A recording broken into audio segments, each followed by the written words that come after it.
Aceh tetap menyambut baik penerbangan Batik Air ini. Ini menandakan bahwa Aceh semakin terkoneksi dengan dunia internasional dan sudah ada beberapa pilihan. Tentu yang akan merasakan manfaatnya adalah masyarakat Aceh.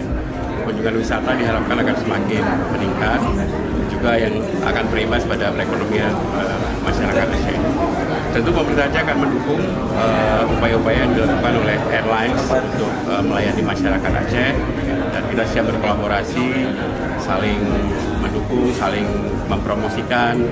Saya kira hasil akhirnya adalah kesejahteraan bagi masyarakat.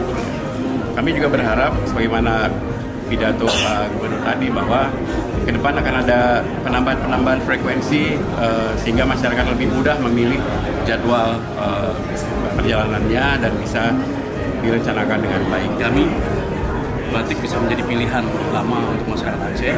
Kami tingkatkan terus, kami perbaiki terus pelayanan, keamanan penerbangan agar masyarakat Aceh tetap bangga menggunakan Batik Air.